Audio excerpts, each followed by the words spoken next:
తీర రక్షక దళానికి చెందినటువంటి హెలికాప్టర్ అయితే గుజరాత్ రాష్ట్రం పోరుబందర్‌లోనైతే కూలిపోయింది. ఈ ఘటనలో ముగ్గురు మరణించారు.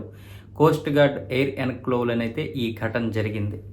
ఈ హెలికాప్టర్ ప్రయాణం మొదలుపెట్టాక సాంకేతిక సమస్యలను ఎదుర్కొంది. ఆ తర్వాత కొద్దిసేపటికే అది కూలిపోయింది. దీనిపై కోస్ట్ గార్డ్ ఇప్పటికే దర్యాప్తు అయితే చేపట్టింది.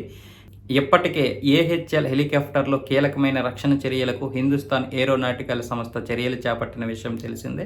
గతేడాది కూడా ఈ శ్రేణి హెలికాప్టర్లు ప్రమాదాలకు గురయ్యాయి. వీటిల్లో డిజైన్ సమస్యలు ఉండడంతో చాలా చోట్ల వీటిని వాడడం లేదు. గతేడాది మార్చి 8న మన నౌకాదళానికి చెందిన ఏహెచ్ ధ్రువ్ ముంబై తీరంలో ప్రమాదానికి గురైంది. అందులోని ముగ్గురు సిబ్బందిని నేవీ పెట్రోలింగ్ ఎయిర్ క్రాఫ్ట్ అయితే రక్షించారు. ఈ ఘటన తర్వాత వీటి వినియోగాన్ని త్రివిధ దళాల్లో నిలిపివేశారు.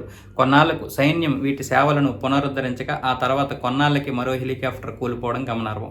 నాడు సాంకేతిక లోపం తలెత్తడంతో జమ్మూ కాశ్మీర్లోని కిష్త్వాడ్ జిల్లా అటవీ ప్రాంతంలో అత్యవసరంగా దించేందుకు ప్రయత్నిస్తుండగా ఈ చాపర్ కుప్పకూలింది. ఆ ఘటనలో తెలంగాణకు చెందిన సాంకేతిక నిపుణుడు పబ్బల్ల అనిల్ మృతి చెందారు.